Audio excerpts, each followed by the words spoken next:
tengo que tomar una decisión. Si quiero verlos, me quito los lentes. Si quiero ver el mensaje, tengo que usar los lentes. Pero bueno, espero que tengan las letras grandes para poder ver el mensaje. Gusto verlos, hermanos. Gusto verlos. Me preguntaron que por qué no fui a la conferencia. Y dije, bueno, es porque Carlos Samuel me pidió que compartiera hoy. Pero bueno, vamos a orar, hermanos. A orar para que Dios nos guíe, hermanos. Oremos. Padre, te damos gracias por lo bueno que eres. Te agradecemos, Señor, por tu presencia aquí con nosotros. Te damos gracias que tú eres el Maestro, que tú eres el que nos enseñas por medio de tu Espíritu. Y Padre, te pedimos, Señor, que todo lo que no sea tuyo se olvide mis hermanos, y solo lo que es tuyo permanezca en sus mentes. Gracias, Padre, por lo bueno que eres. En nombre de Cristo Jesús. Amén. Hermanos, el tema de esta plática es un tema muy, muy importante. Creo que todos los pastores decimos que cualquier tema que tocamos es importante, ¿verdad? Pero una pregunta, ¿por qué se nos pide como creyentes? ¿Por qué se nos pide que hagamos las cosas? Es muy importante en la vida cristiana entender por qué Dios nos pide que hagamos ciertas cosas y que dejemos de hacer ciertas cosas cuando nos convertimos. Lo bueno es que cuando nos convertimos al Señor, nace el deseo en cada uno de nosotros de ser obedientes. Cuando creemos en Cristo, cuando creemos que somos pecadores, cuando merecedores del infierno, y nos arrepentimos de nuestros pecados, reconociendo que Cristo murió por nosotros y depositamos nuestra fe en Él, nacimos de nuevo. Y a partir de ese punto somos una nueva creación con un gran deseo de ser obedientes. Y a partir de ese punto, a partir del punto que nos convertimos, nace el deseo de bautizarnos.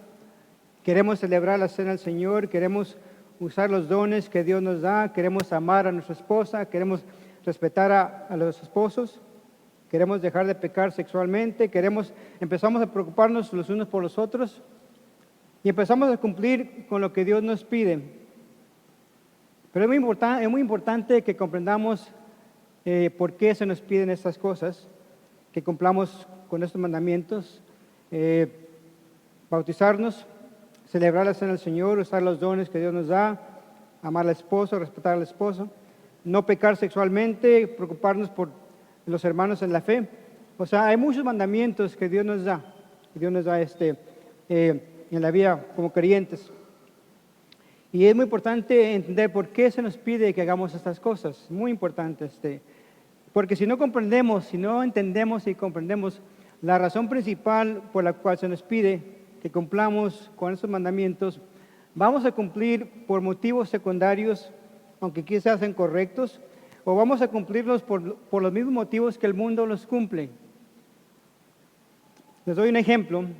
Por ejemplo, si le pregunto a los hombres casados, ¿por qué no debemos cometer adulterio? A los hombres solteros, ¿por qué no debemos pecar sexualmente? ¿Cuál sería tu respuesta? ¿Cuál sería tu respuesta a la pregunta? Estoy seguro que me darían buenas respuestas, pero no creo que me darían la respuesta principal. ¿Por qué digo eso? Porque hice la misma pregunta en la iglesia Manuel y puse el micrófono a los hermanos y contestaron y solo uno se acercó a la respuesta correcta. ¿Por qué no debemos pecar sexualmente o cometer adulterio? Sería interesante ver la diferencia entre las respuestas de los hombres creyentes y los no creyentes. Debe haber una diferencia del creyente y el no creyente a la pregunta, ¿por qué no debemos cometer adulterio? ¿Por qué no debemos pecar sexualmente? Y es un ejemplo nada más, un ejemplo que estoy dando para que entendamos el por qué es importante saber por qué hacemos las cosas o no hacemos las cosas como creyentes. Ahora hago la pregunta no para hacerlo sentir mal, cuando la respuesta que me den sea incorrecta, no ese es el motivo, por eso no le hago la pregunta, no quiero saber la respuesta, sino hago la pregunta para comprobar que frecuentemente hacemos las cosas correctas por motivos equivocados, aún como creyentes.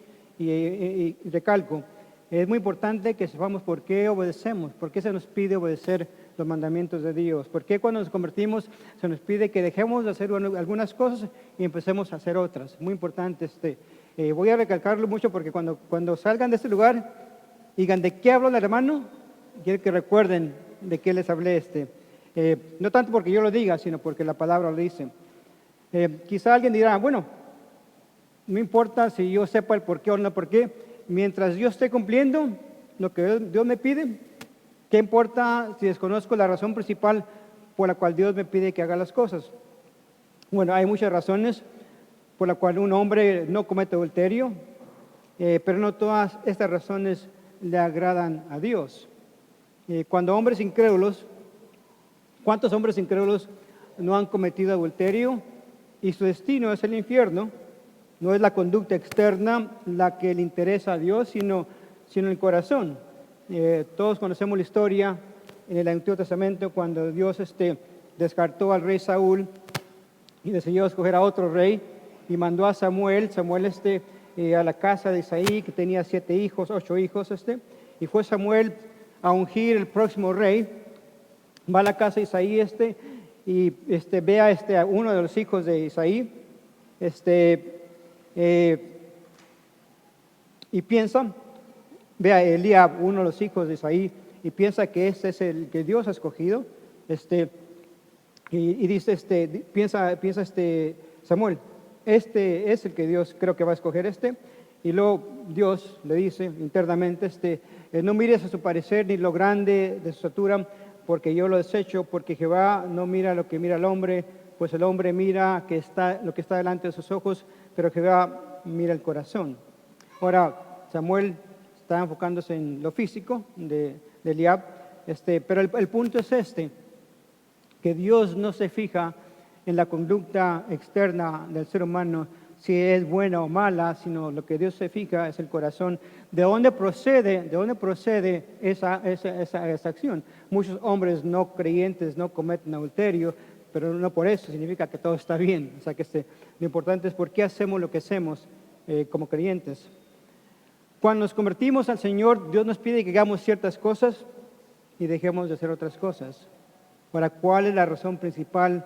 O sea, el por qué, cuál debe ser la raíz de nuestra obediencia. Es muy importante.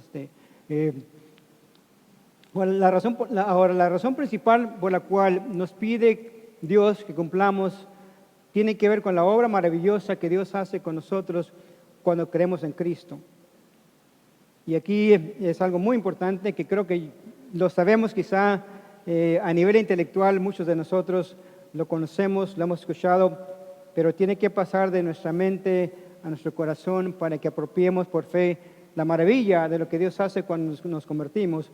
Y ahora, repito, la razón principal por la cual Dios nos pide que hagamos ciertas cosas, muchas cosas, en gran parte todas las cosas, y por qué nos pide que dejemos hacer muchas cosas, es porque cuando nosotros confiamos en Cristo, en ese día cuando creemos en Cristo, cuando nacimos de nuevo, algo maravilloso sucedió. Y eso maravilloso que pasó cuando nos convertimos es que Dios nos unió a sí mismo. Dios nos unió a sí mismo, nos unió a Cristo, y ese es el milagro de la salvación. Lo vuelvo a repetir, cuando creemos en Cristo, ese momento cuando nacimos de nuevo, Dios nos une a sí mismo por medio de Cristo. Es una unión indisoluble, una unión espiritual.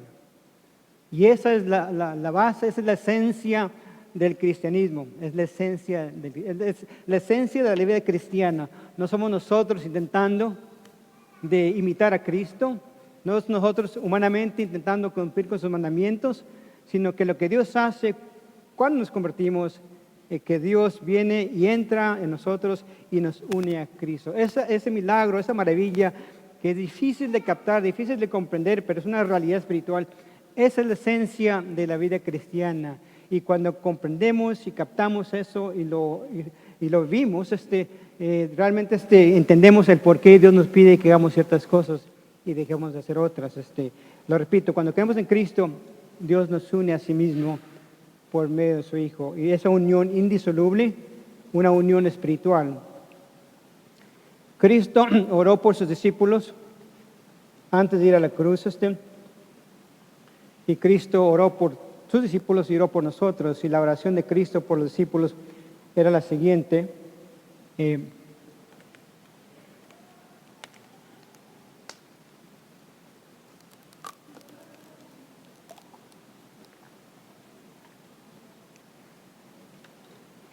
Y en su oración, Cristo le pide al Padre que nos uniera a Él y a sí mismo.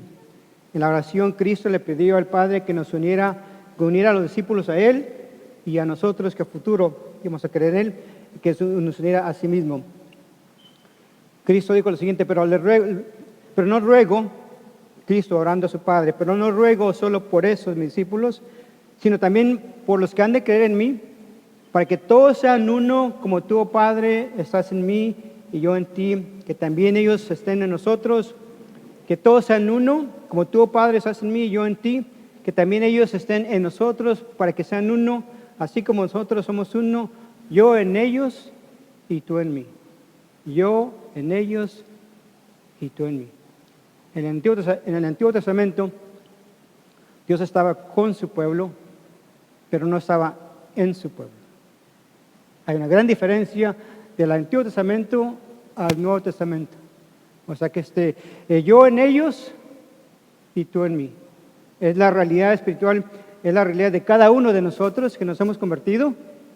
Cristo está en nosotros y estamos unidos a Cristo. Es una realidad espiritual, es la esencia de la vida cristiana. Ahora, ¿cómo es que Dios nos une a sí mismo? Cuando creemos en Cristo, Dios nos une a Cristo y Cristo se une a nosotros, a la nueva creación que somos. Si alguna persona está en Cristo, nueva criatura es, lo viejo ya pasó, ahora todo es nuevo en el sentido espiritual. Nacimos de nuevo, somos hijos de Dios, unidos a Cristo y Cristo en nosotros. El apóstol Pablo en su carta a los Corintios dice lo siguiente: por un solo espíritu fuimos todos nosotros bautizados, colocados, sumergidos, integrados en un cuerpo, el cuerpo de Cristo, en la cabeza, somos su iglesia. O sea, por un solo espíritu crees en Cristo, el espíritu toma y te coloca, te integra al cuerpo de Cristo, que es el cuerpo espiritual de Cristo, que es la iglesia. O sea, por un solo espíritu fuimos todos bautizados en un cuerpo. O sea, cuando crees en Cristo, Dios te coloca en Cristo. Y también cuando crees en Cristo, Cristo viene a vivir dentro de ti. Pablo dice, he sido crucificado con Cristo y ya no vivo yo, sino que Cristo vive en mí. Es la esencia de la vida cristiana. Lo viejo ya pasó, ahora todo es nuevo. Es algo maravilloso, una unión espiritual que es difícil de comprender. Lo que sucede, lo entendemos a nivel intelectual, lo explicamos, pero en sí es tan maravilloso. Ponte a pensar que el creador del universo, Jesucristo, Dios creó los cielos y la tierra por medio de Cristo, y ese hombre perfecto, ese hombre santo, está dentro de nosotros por medio del Espíritu Santo. Frecuentemente Pablo usa la frase en referencia al Espíritu Santo, es el Espíritu de su Hijo. O sea que el Espíritu Santo es el Espíritu de Cristo, es Cristo en nosotros, porque Él está a la diestra del Padre, Él está a la diestra del Padre, pero su Espíritu está en nosotros. O sea que ponte a pensar, el Dios del universo dentro de nosotros y nosotros dentro de Él. Por un solo Espíritu fuimos todos bautizados en un cuerpo, el cuerpo de Cristo, el cuerpo espiritual, y también hemos sido crucificados con Cristo, y ya no vivimos nosotros, sino Cristo vive en nosotros. Es una unión maravillosa, indisoluble, esa es la esencia de la vida cristiana. Es la esencia de la vida cristiana. No somos nosotros intentando portarnos bien o cumplir los mandamientos. Es Cristo dentro de nosotros que se manifiesta. Porque ¿qué es el fruto del Espíritu Santo? Amor, gozo, paz, paciencia, mansedumbre, dominio propio, templanza. Es Cristo en nosotros dándose a conocer. Muy diferente a nosotros intentando cumplir, imitar a Cristo. Es la esencia de la vida cristiana. Por eso cuando inicié, ¿por qué se nos pide que hagamos ciertas cosas y dejemos de hacer otras cosas? Es porque estamos unidos a Dios, Él está en nosotros. Es la esencia de la vida cristiana. Somos uno en Cristo, somos uno con Cristo, somos uno, no somos Dios, no somos Dios, no somos Dios, somos una nueva creación, hemos nacido de nuevo, somos hijos de Dios, y en ese ser que somos espiritual, ahí es donde Cristo está con nosotros y en nosotros, y nosotros en Él. Dios ha venido a morar dentro de nosotros. Promesa que Dios le dio al pueblo de Israel, que ellos no tenían la experiencia del Dios vivo en ellos. Tenían el tabernáculo, el templo, pero no tenían Dios dentro de ellos. Muy diferente. Somos portadores, el apóstol Pedro, el apóstol Pablo, el apóstol Juan dicen lo mismo. Es algo que leemos en las cartas apostólicas, donde lo vemos más claramente, porque Dios se revela progresivamente cosas que no conocían el pueblo de Israel. Nosotros viendo hacia atrás entendemos un poquito mejor las cosas. Algo que de lo que Pablo, Pedro y Juan, Dios se lo reveló a ellos. Y aquí el apóstol Pedro, Pablo y Juan coinciden en lo mismo. El apóstol Pedro dice que somos portadores de su naturaleza divina. Somos portadores de su naturaleza divina. El apóstol Pablo dice, nuestro cuerpo es el templo del Espíritu Santo. Tenemos este tesoro en vasos de barro. El apóstol Juan dice, la simiente de Dios permanece en nosotros. Ahora, todos ellos concuerdan de que estamos unidos a Dios, a Cristo, y Él está dentro de nosotros. Ahora, ¿cómo sabemos que estamos unidos a Él? El apóstol Pablo decía que como creyentes debemos estar conscientes de esa realidad. Cuando Pablo menciona esa realidad, dice, ¿a qué no saben que su cuerpo es el templo del Espíritu Santo? ¿A qué no saben? Como dice, no entendía por qué se compartían, no entendía por qué, o sea, no entendía por qué no comprendían lo maravilloso que era esa realidad. Digo, ahora, ¿cómo supo Pablo, Pedro, Juan, que Cristo estaba dentro de ellos y que ellos estaban unidos a Cristo? Cuando lo dicen, ¿cómo sabían ellos? Porque supongo que todos debemos saberlo. Y el apóstol Juan dice lo siguiente, ¿cómo sabemos que estamos unidos a Cristo y Cristo a nosotros? Dice, en esto sabemos, dice Juan, 1 Juan 4:13, en eso sabemos que permanecemos en Él y Él en nosotros, en que nos ha dado de su Espíritu. En esto sabemos que permanecemos en Él y Él en nosotros, en que nos ha dado de su Espíritu. El apóstol Pablo nos dice, carta a los Corintios, que nosotros como creyentes hemos recibido el Espíritu que proviene de Dios, el Espíritu Santo, para que sepamos lo que Dios nos ha concedido gratuitamente. Y el apóstol Pablo dice que nosotros tenemos la mente de Cristo. O sea, es el Espíritu Santo que nos da a entender la realidad, que nos da a entender la verdad de esa realidad. El Espíritu Santo nos lo da a conocer. Es lo mismo cuando Pablo en Romanos dice, ¿cómo sabemos que somos hijos de Dios?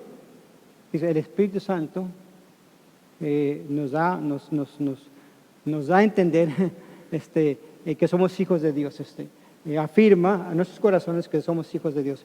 No es una revelación, yo no puedo decirte que eres o no eres, el Espíritu Santo se encarga de darnos ese entendimiento espiritual. O sea que igual, es la misma manera, el Espíritu Santo nos da a entender, de comprender de que estamos unidos a Cristo y Cristo está unido a nosotros.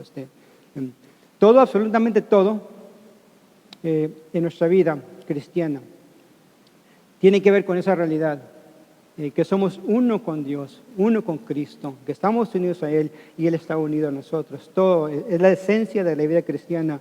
Es muy importante comprenderla, entenderla, apropiarla, valorarla, disfrutarla, compartirla y vivirla. Esa es la esencia de la vida cristiana. Es algo maravilloso,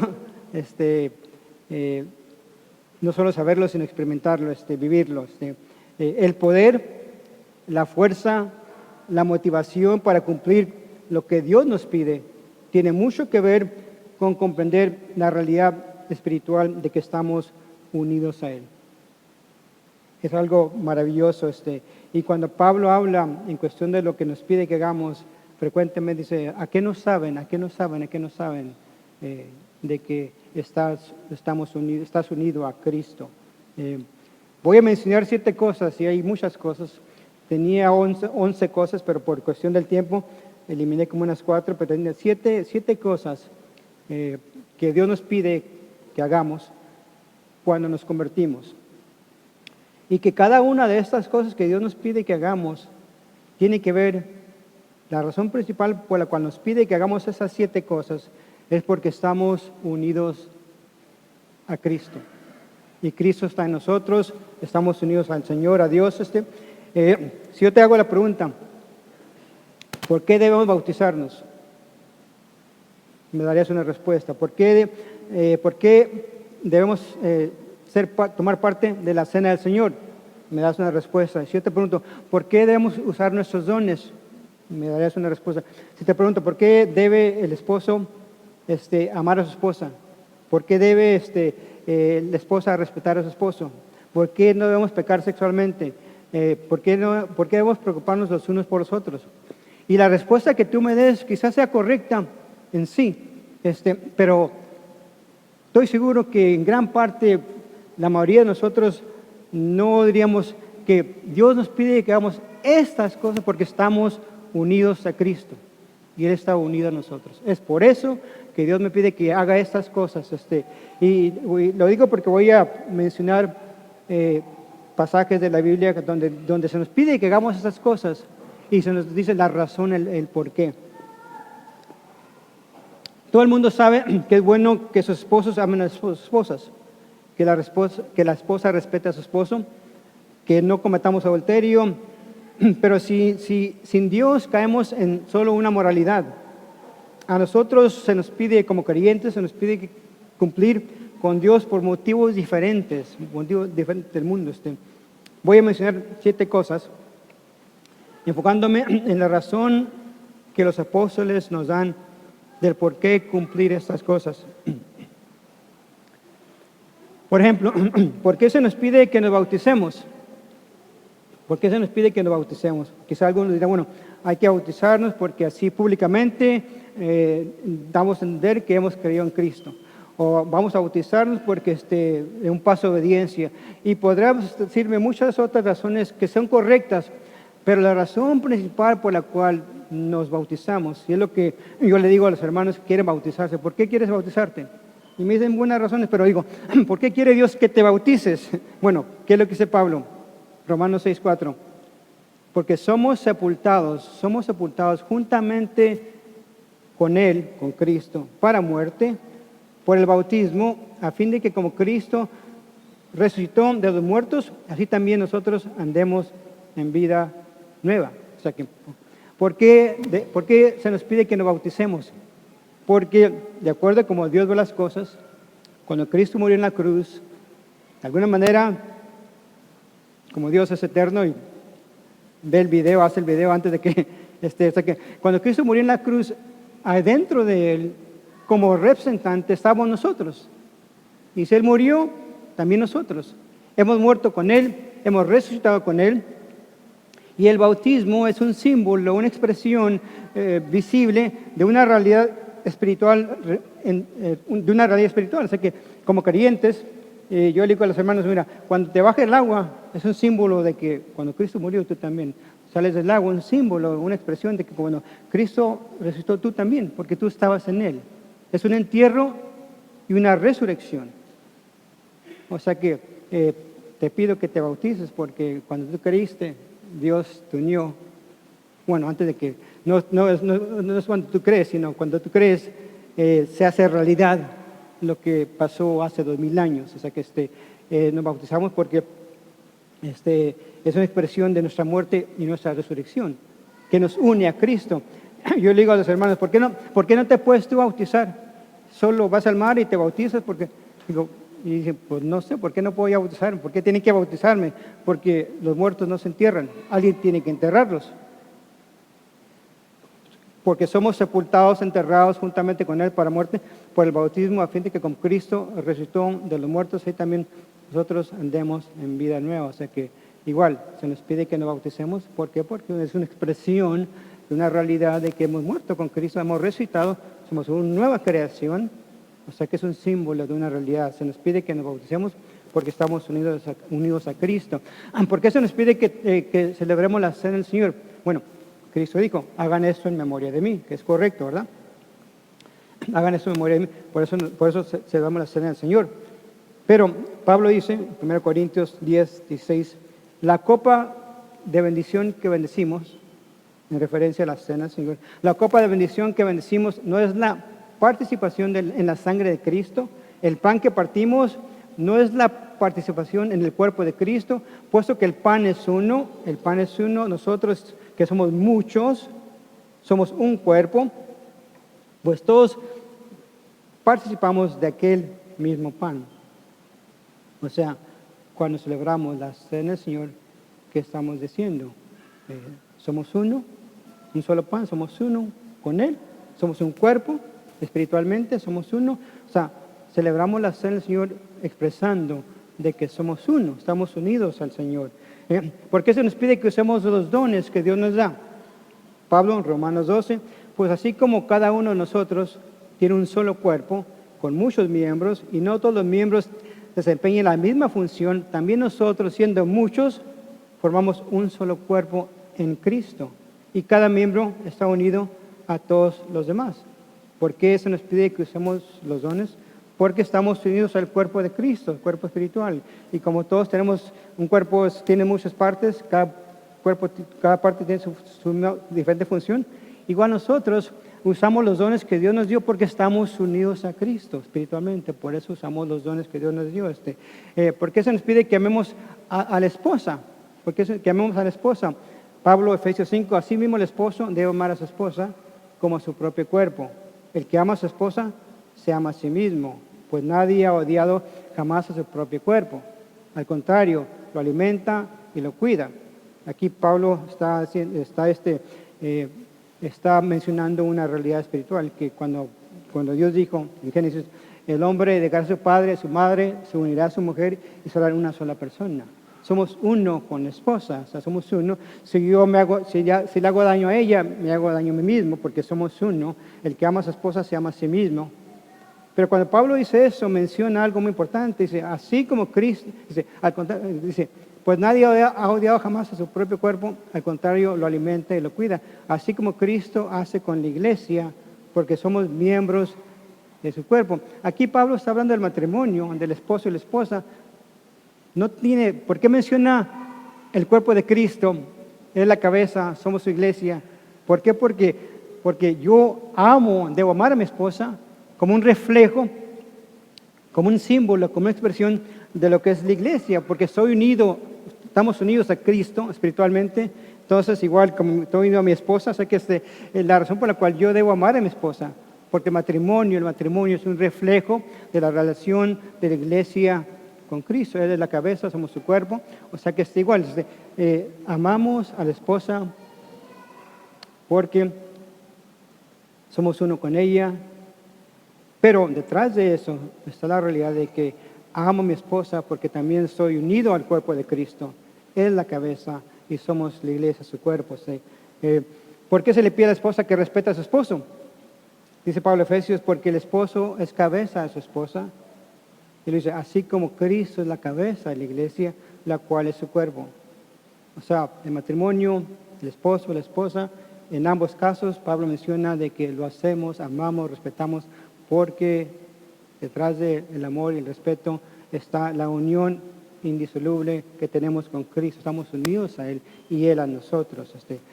¿Por qué se nos pide que no pequemos de manera sexual? Anteriormente escuché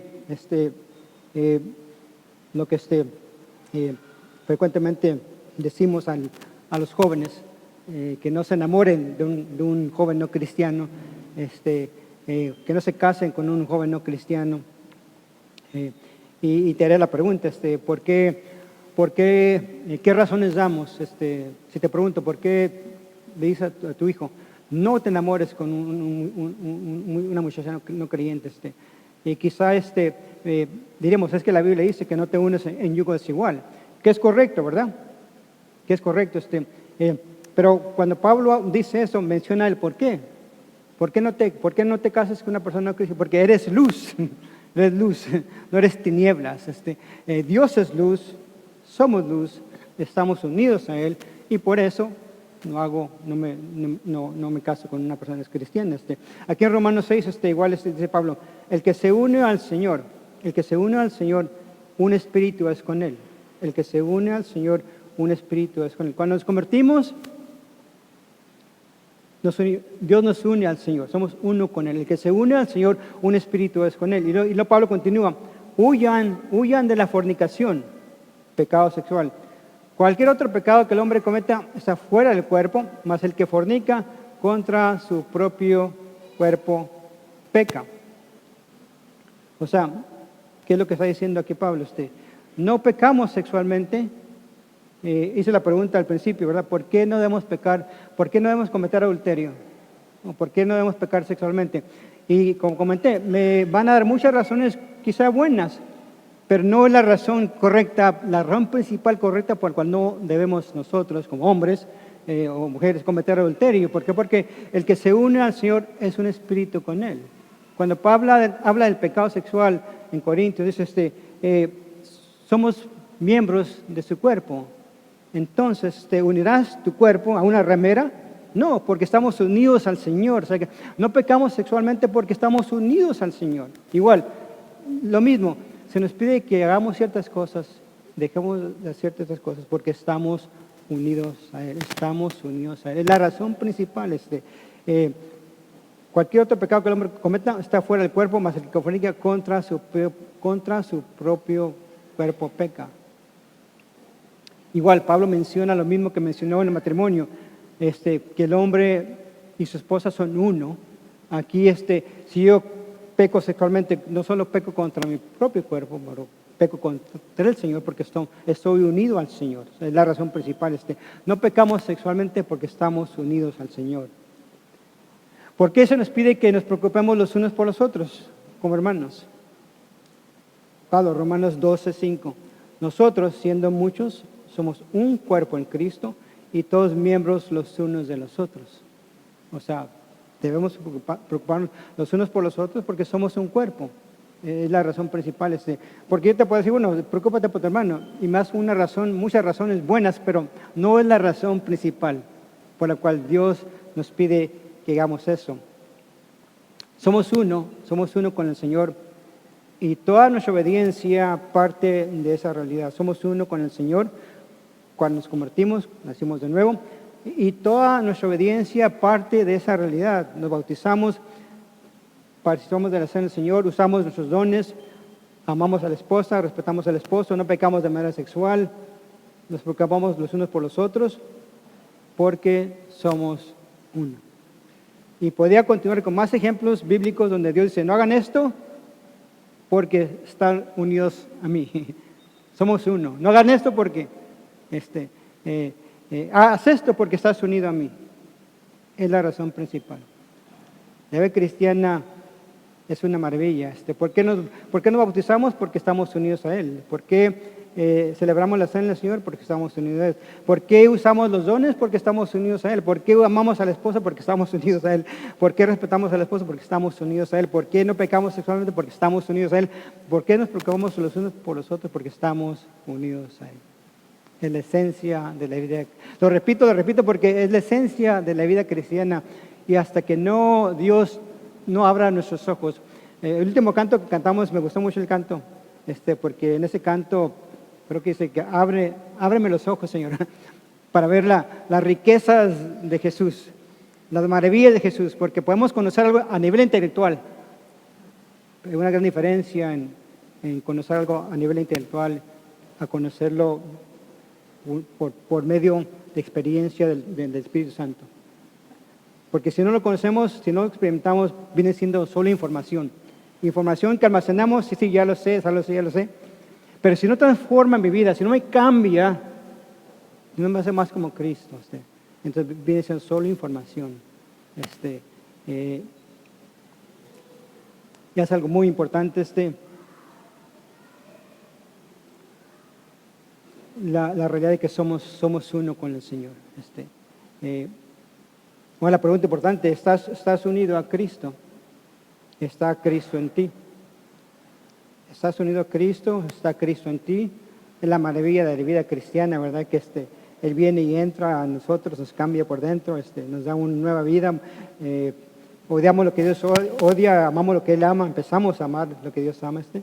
Y el apóstol Pablo, en su carta a los Corintios, dice lo siguiente, examínense a sí mismos si están en la fe. Pruébense a sí mismos, o no se conocen a ustedes mismos, que Cristo está en ustedes, a menos que no pasen la prueba. Examínense a sí mismos si están en la fe, pruébense a sí mismos, o no se conocen a ustedes mismos que Cristo está en ustedes, a menos que no pasen la prueba. ¿Qué está diciendo Pablo? ¿Realmente conoces y sabes que el Dios del universo está dentro de ti y tú estás unido a Él? ¿Que eso no lo sabes? A menos que no te hayas convertido, ¿verdad? Y Él se lo hace a los corintios.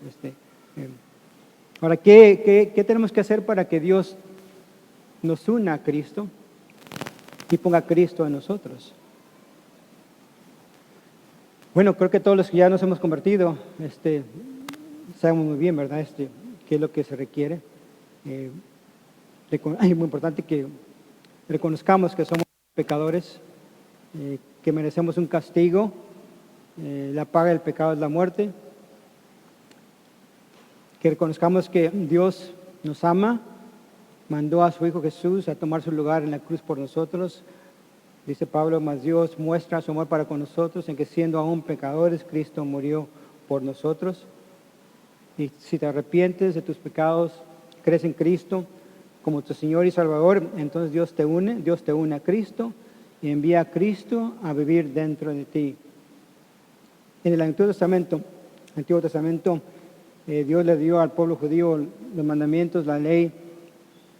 El pueblo judío, Israel, tenía los mandamientos de Dios, sabían lo que tenían que hacer, pero obviamente no podían cumplir con Dios. Carecían la capacidad para cumplir con Dios. Frecuentemente eran desobedientes y Dios lo dice, ¿verdad? Pero Dios les da una promesa no solo para ellos, sino para nosotros, que vendría un día futuro cuando Dios iba a hacer algo maravilloso para que ellos pudieran cumplir con sus mandamientos. Y en Ezequiel 36, 27, Dios le dice al pueblo, les daré un corazón nuevo y pondré espíritu nuevo dentro de ustedes y quitaré de vuestra carne el corazón de piedra y os daré un corazón de carne y pondré dentro de vosotros mi espíritu y haré que andes en mis estatutos y guardes mis preceptos y los pongas por obra. O sea que una promesa que Dios le dio a ellos, pondré mi espíritu dentro de ustedes, los cambiaré un corazón nuevo, y eso se cumplió en el día de Pentecostés, cuando vino el Espíritu Santo sobre los apóstoles, y cuando ellos experimentaron, ahora sí, el Espíritu dentro de ellos, no solo sobre ellos, sino dentro de ellos, y eso se cumple en nosotros cuando creemos en Cristo, por fe, como Señor y Salvador. Una maravilla que estemos unidos a Cristo y Cristo viva en nosotros. Esta realidad espiritual no es tan sublime que nos cuesta comprenderla, pero no por eso deja de ser la realidad de cada uno de nosotros. Y realmente no olvidemos, hermanos, que Dios nos pide que obedezcamos y cumplamos sus mandamientos porque estamos unidos a Él y su Hijo está unido a nosotros. La oración de Cristo a su Padre dice que sean uno, como tú y yo somos uno, yo en ellos y tú en mí. Y esa es la esencia de la vida cristiana. Algo que quizá ya lo sepamos frecuentemente, yo comprendo y entiendo y he leído y sé que cuántas veces yo no he leído la palabra de Dios y versículos como con Cristo yo he sido crucificado, ya no vivo yo, sino Cristo vive en mí, lo que Pablo dice, pero cuando tú escuchas que Pedro, Juan y Pablo frecuentemente en sus cartas apostólicas mencionan esta realidad, la mencionan y nos lo dicen como razón principal por la cual debemos hacer las cosas y vivir a la luz de esa realidad, te das cuenta que realmente quizá hemos estado viviendo, intentando humanamente cumplir con Dios cuando Él ya lo hizo todo y Él vino. Frecuentemente estamos ahora sí viviendo como si Cristo no hubiera venido, viviendo en el Antiguo Testamento, pensando que nos falta, que hay que hacer esto y lo otro, cuando dice, no, yo ya estoy en ti, tú estás en mí, estamos unidos, simplemente créeme y vive a la luz de esa realidad. Es una maravilla cuando comprendemos eso, dejamos de esforzarnos y más confiar y gozarnos de esa realidad. Dios en nosotros y nosotros en Él, con el fin de darlo a conocer. El apóstol Pablo decía, todos los días yo muero, decía Pablo, estamos expuestos a muerte, cada día estamos expuestos a muerte, a la muerte de Jesús. Y dice, para que la vida de Jesús se manifieste por medio de nosotros. Y grande es la esencia de la vida cristiana. Él vino, está en nosotros, estamos en Él, con el fin de darlo a conocer. Es el plan, menos de mí y más de Él. No se trata de nosotros, sino de darlo a conocer. Y Él ha hecho todo lo que nos ha dado todo lo que ocupamos para darlo a conocer. Todas las cosas que tienen que ver con nuestra vida espiritual, se nos ha concedido, con el fin de darlo a conocer en este mundo. Sí, tenemos luchas, tenemos la carne, el mundo, Satanás, tenemos obstáculos, pero eso no compara a lo que somos, a quien estamos unidos para vivir una vida victoriosa, para honrarlo en nuestras vidas. Espero no haberlos confundido, hermanos, pero creo que es importante saber por qué Dios nos pide que hagamos lo que nos pide. Oremos, hermanos. Padre, te damos gracias, Padre, por lo bueno y lo maravilloso que eres. Te agradecemos, Señor, por tu grandeza. Tus planes, tus propósitos son perfectos y aunque a veces nos cuesta comprenderlos, te damos gracias, Padre, que tú en tu palabra nos dices el por qué debemos obedecerte. Y sobre todo, Padre, te damos gracias porque la obra ya es tuya, tú la hiciste en nosotros. Y te agradecemos, Señor, por ese privilegio de estar unidos a ti y tú a nosotros con el fin de darte a conocer. Te pedimos, Señor, que cada día podamos un poco más comprender esa realidad, podamos gozarnos de lo que tú ya has hecho con nosotros y en nosotros, y que podamos darte a conocer en este mundo en que vivimos. A ti sea la gloria y la honra en el precioso nombre de tu Hijo Jesús. Amén. Dios los bendiga, hermanos.